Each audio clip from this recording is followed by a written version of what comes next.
Hey my friends, welcome back to a new video. Today we'll be talking about stop following your passion. But it's not what you think, because passion is important and we are here on AttractPassion, and I'm often talking about passion here and why passion is so important, but stop following just your passion. So yesterday I received this question and I thought, well, it would be great to talk about this in the video because many people are dealing with this, especially artists and creators. How often it happens to you that you experience an idea that truly inspires you, you get passionate about it, you start working on it, and soon you lose passion. And then another idea finds you, you start working on it, and soon you lose passion for it. A new idea finds you, a new idea finds you, a new idea finds you. And then suddenly you have many open projects that you've started them, but you've never finished them because you've lost passion for them. But you're constantly following your passion for new idea, hoping that one idea will be so strong that you will forever feel passionate about it. How often you feel like that? If you're an artist, most probably you've come across it. You have many open projects, but not many finished, right? Because if we truly guide one project from start to finish, and we treat each project that way, we may become really successful at whatever we're doing, because we've trained ourselves to stay true to our integrity, to train the muscle of consistency. But most people think that something is important only when we are passionate about it. But the thing is that passion is just a force. Passion is a force that helps us to start something. But then we also need to move through the phases when we are not motivated and we are not inspired and we are not passionate, because passion never should be there forever. It's just a start. It just comes to us as an inspiration, as a fire to start working on something. But then use your strength, your willpower, your courage, your inner muscle of consistency to guide that project to the finish line. You see, it's not just about passion. Passion will just start an idea. Passion will just inspire you. Of course, we say we are passionate about something because more often than not, we are passionate about our work. But it doesn't mean that a certain project should be always kinda supported with emotion of passion. So you see me painting often on this channel, and you see all this paintings that you're watching. I'm investing hours of work into it. Sometimes some paintings take me 10 hours, sometimes hundreds of hours. Depends of the details and everything. But you see, not all of those hours I'm really passionate about it. Sometimes I'm just at peace with it and I'm doing it. Sometimes I build discipline and I I schedule my painting time and I paint it, because I know that if I will not paint it, I will completely lose the connection with it, and therefore I will lose the spark to keep up with it, right? So it's like keeping the momentum, and momentum is not always supported with passion. So if you're constantly experiencing new ideas and you don't know where to start, or you start but you never finish it, make a list of your ideas. Make a list of your ideas and prioritize them, and then train yourself to grab the first one and guide it to the finish line, and then second one and guide it to the finish line.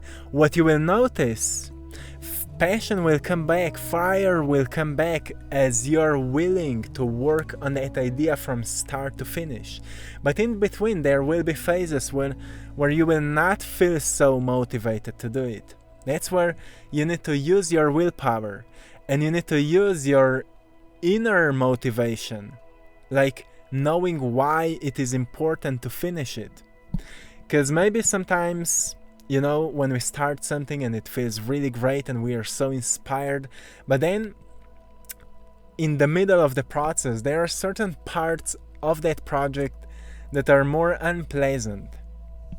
But if we go through those phases, we will learn something important that will eventually maybe become more pleasant.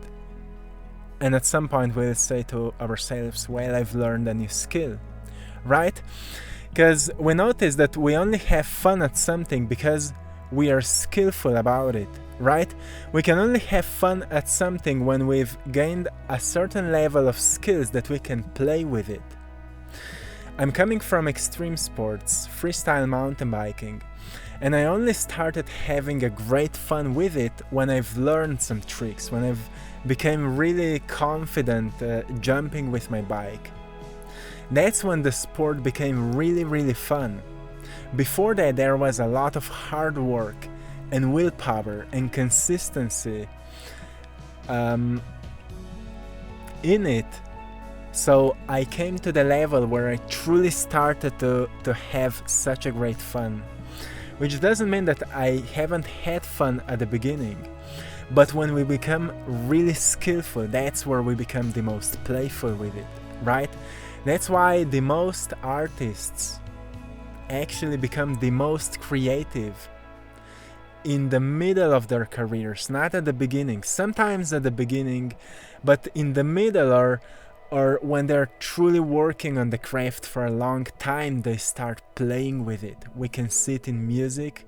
Like many artists have made some albums that are just maybe copies of other artists, but then there comes a new album that is completely unique, completely authentic, because they've got such a great skill out of what they are doing that they became playful, right?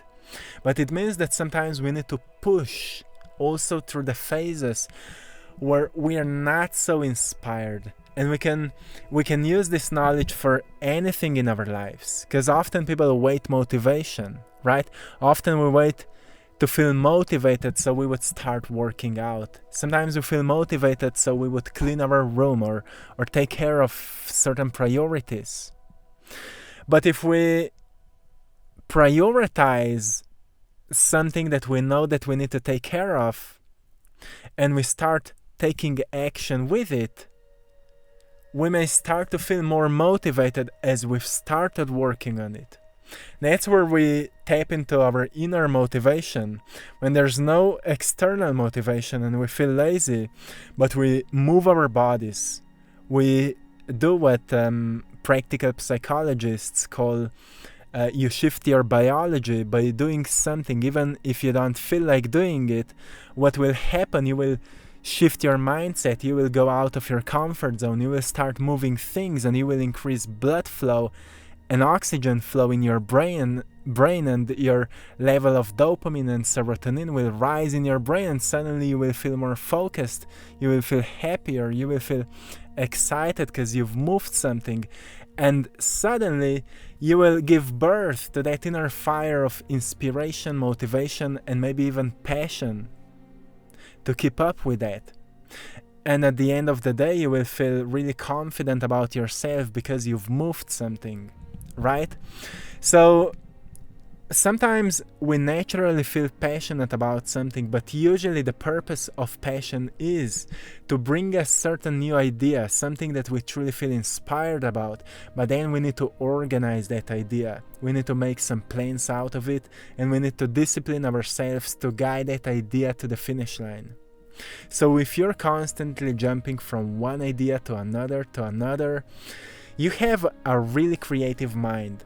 Don't blame yourself for that. It's a gift from God, from universe. It's a gift. But you need to learn to use your gifts, right? To sharpen your skills so you can make something truly powerful in this world with your gifts. And for that you need order. So you see, people with really creative minds, they work they work with more feminine energy. Doesn't matter if you're a man or a woman. If you're a really creative person, you're functioning more out of that feminine energy.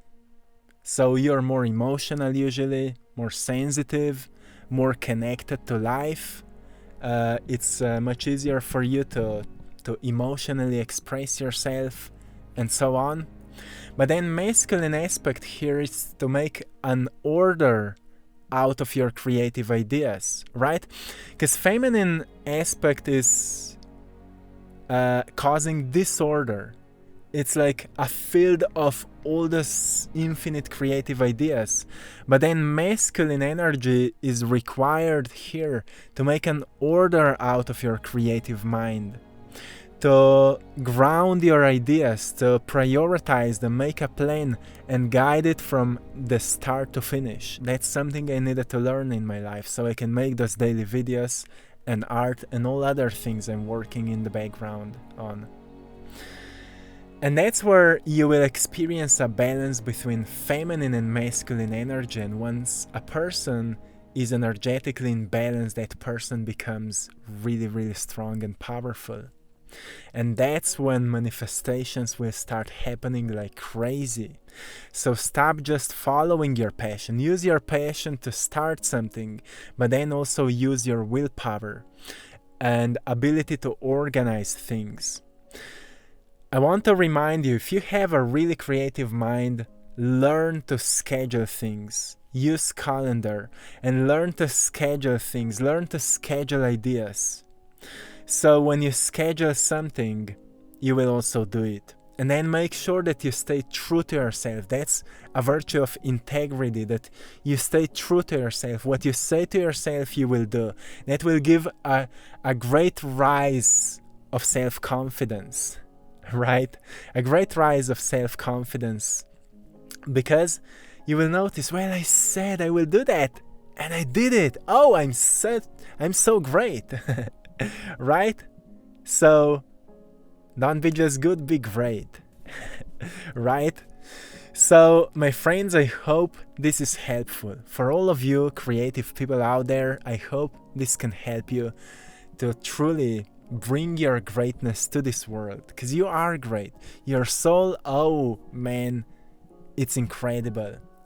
But most people will never come across your incredible unique energy if you will not be able to balance it with feminine and masculine energy, right? If you are not able to balance it, you will constantly be just on one side, and life wants you to balance yourself so you can find the middle point, like Buddha said, right? That's where all the magic happens. So my friends, I hope you found it valuable. I'm sending you lots of love, blessings and power. I hope you've enjoyed in today's painting, and if you found this video inspiring, hit the like button, subscribe to this channel, because it helps the algorithms to push this message to more people that needs to see it. Share it with a friend of yours who's a creative. If you feel like that person needs to see it, to hear it, thank you so much for that. And if you found today's painting inspiring, feel free to go and check out our Etsy shop, where you can find all of my art, prints of my art, stickers, guided meditations. Check it out. I Draw My Passion Etsy shop. You can find the link in the description of this video. And I'm sending you lots of love, blessings and power. Stay beautiful, stay creative. Until next time, one love.